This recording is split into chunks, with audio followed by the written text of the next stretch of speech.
Spotlight TV வணக்கம். தமிழகத்துல அரசியல் களம் வந்து மிகப்பெரிய அளவுக்கு சூடுபிடிக்க தொடங்கியிருக்கு. இப்போ வந்து நம்ம எதிர்பார்த்தத தாண்டி மிகப்பெரிய அளவுக்கு ஒரு ட்விஸ்ட் வந்து அரசியல் களத்துல நடக்க போகுது. ஏன்னா, 3வது அணி அமைக்கிறதுக்கான வேலைகள வந்து இப்போ வந்து பாஜக வந்து செஞ்சுட்டு இருக்கு. ஏற்கனவே வந்து அ தேமுதிகவையும், அப்புறம் வந்து விஜய் கட்சியையும் அ இணைச்சு வந்து ஒரு 3வது அணி அமைக்கலான்னு சொல்லி பிளான் பண்ணாங்க. அப்புறம் வந்து ஏடிஎம்கே, பாஜக கூட்டணி அமைச்ச பிறகு அவங்கள எப்படியாவது நம்ம நைஸா அந்த அணியில அழைச்சு வந்துச்சுப்போம். அதன் மூலியமா திமுக வந்து ஓரளவுக்கு மண்ண கவர்றதுக்கு வாய்ப்பு இருக்குன்னு சொல்லி மிகப்பெரிய அளவுக்கு பிளான் போட்டாங்க. நாம் தமிழர் கட்சி கூட அந்த கூட்டணியில இணைவதற்கான ஒரு சாத்தியக்கூறு இருக்கிறதா சொல்லி பேசப்பட்டது. இப்ப என்னன்னா, அ பாஜகவோட போக்கு அதெல்லாம் பார்க்கக்குள்ள, வேணாம் பாஜகவோட கூட்டணி வேணான்னு சொல்லி விஜய் வந்து முடிவுக்கு வந்ததா சொல்லப்படுது.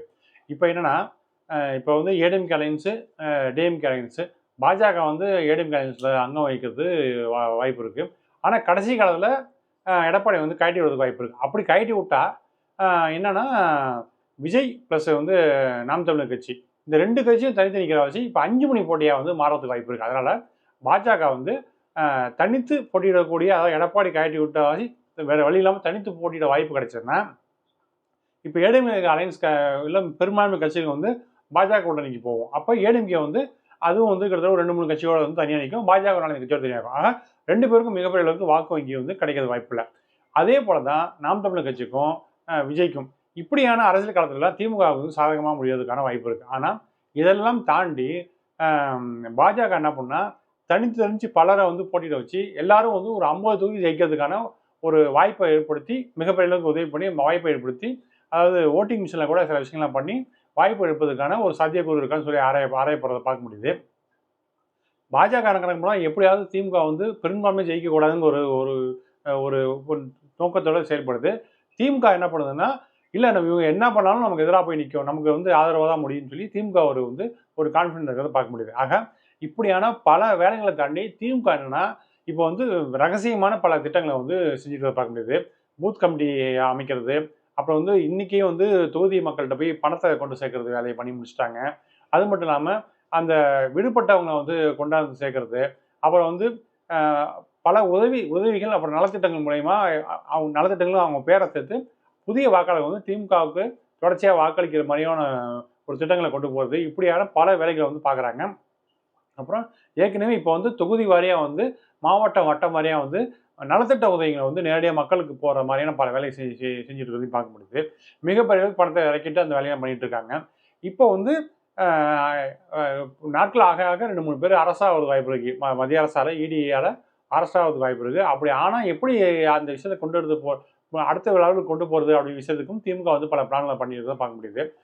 ஆனாலும் இந்த நேரத்துல பாஜக வந்து ஒரு 4, 5 கிருஷ்ணசாமி, ஜான் பாண்டியன், இன்னும் சில இந்த ஜாதி அமைப்புகளோட சேர்ந்து இந்த இந்த தேர்தல்ல கடைசியில வந்து களம் கண்டாலும், அ அப்ப வந்து பிரதமர் வேட்பாளரா வந்து அண்ணாமலை நிறுத்துவதற்கான மிகப்பெரிய வாய்ப்பு இருக்கிறதா கூறப்படுது.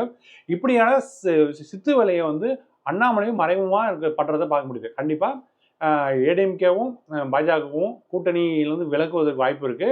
அப்படி விலகினா அண்ணாமலை வந்து முதல்வர் வேட்பாளரா ஒரு மாறுவதற்கும் வாய்ப்பு இருக்கு. ஆக அண்ணாமலை தனி கட்சி ஆரம்பிக்கிறதுங்கிற விஷயத்த கைவிட்டுட்டு, இப்போ வந்து பாஜக தனித்து விடப்படும். கண்டிப்பா நம்ம வந்து இப்ப முதல்வர் வேட்பாளரா உருமாறலாம்னு சொல்லி அந்த விஷயத்தோட அவர் காத்துட்டு இருக்காரு. ஆனா டெல்லி தரப்பு என்னன்னா, இவர் அண்ணாமலை வந்து தமிழகத்த விடக்கூடாது. தமிழகத்த பெரிய அளவுக்கு தலைகட்ட விடாம, ஒரு மாரி ஒரு 4 டிஸ்ட்ரிக்ட் ஒரு பொறுப்பாளர போட்டு, அ இவர் வந்து அ இவரால வந்து தமிழகத்துல பாஜக வளரல. ஆனா திருப்பி எலக்ஷன் நேரத்துல விட்டா இன்னும் கெடுத்துருவாருன்னு சொல்லிட்டு, அவர வந்து தமிழகத்துல இருந்து அப்புறப்படுத்துற வேலைக்கும் பார்க்க முடியுது. என்ன இருந்தாலும் இந்த இந்த இந்த வர எலக்ஷன்ல வந்து அண்ணாமலைக்கு ஒரு ஃபேவரபிளான ஒரு தேர்தலா இந்த தேர்தல் போகும். அது மட்டும் இல்லாம ஃபேவர்ன்னு சொல்றது வந்து முதல்வர் வேட்பாளரா அதாவது முன்னிறுத்துவதற்கு வாய்ப்பு இருக்கிறதாக சூழல் போயிட்டு இருக்கு. இன்னொரு விஷயம் என்னன்னா, என்ன விஷயம் நடந்தாலும் திமுக வெற்றி பெறுவதற்கான ஒரு சாதகமான ஒரு ரூட் எடுக்குதுன்னு பார்க்க முடியுது. ஆக இப்படியான பல்வேறு திட்டங்களுக்கு இடையில இந்த தேர்தல் காலம் வந்து போயிட்டு இருக்கு.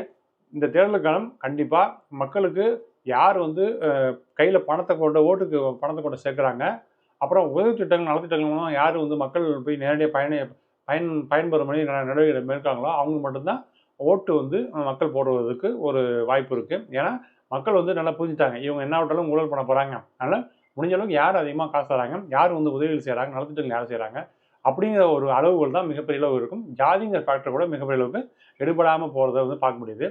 விஜய் வந்து ஒரு கணிசமான இடத்துக்கும், நாம் தமிழர் கட்சி ஒரு கணிசமான இடத்துக்கும் போகிறதுக்கான வாய்ப்பு இருக்குது. கண்டிப்பாக ஏடிஎம்கே வந்து 12% ஓட்டும், நாம் தமிழர் கட்சி சீமான் வந்து 8% ஓட்டும், விஜய் வந்து 12லேருந்து 15% ஓட்டு வாங்குறதுக்கு வாய்ப்பு இருக்குது. இந்த டஃப்பான சூழ்நிலை திமுக தன்னை தற்காத்துக் கொள்ள வேண்டுமானால் பல தியாகங்களை செஞ்சு பல வேலைகளை வந்து முன்னெடுக்க வேண்டியிருக்கு. வாங்க அடுத்த நிகழ்ச்சியில் இன்னொரு தீவிரமான அரசியல் நடவடிக்கை பற்றி பார்ப்போம். நன்றி, வணக்கம்.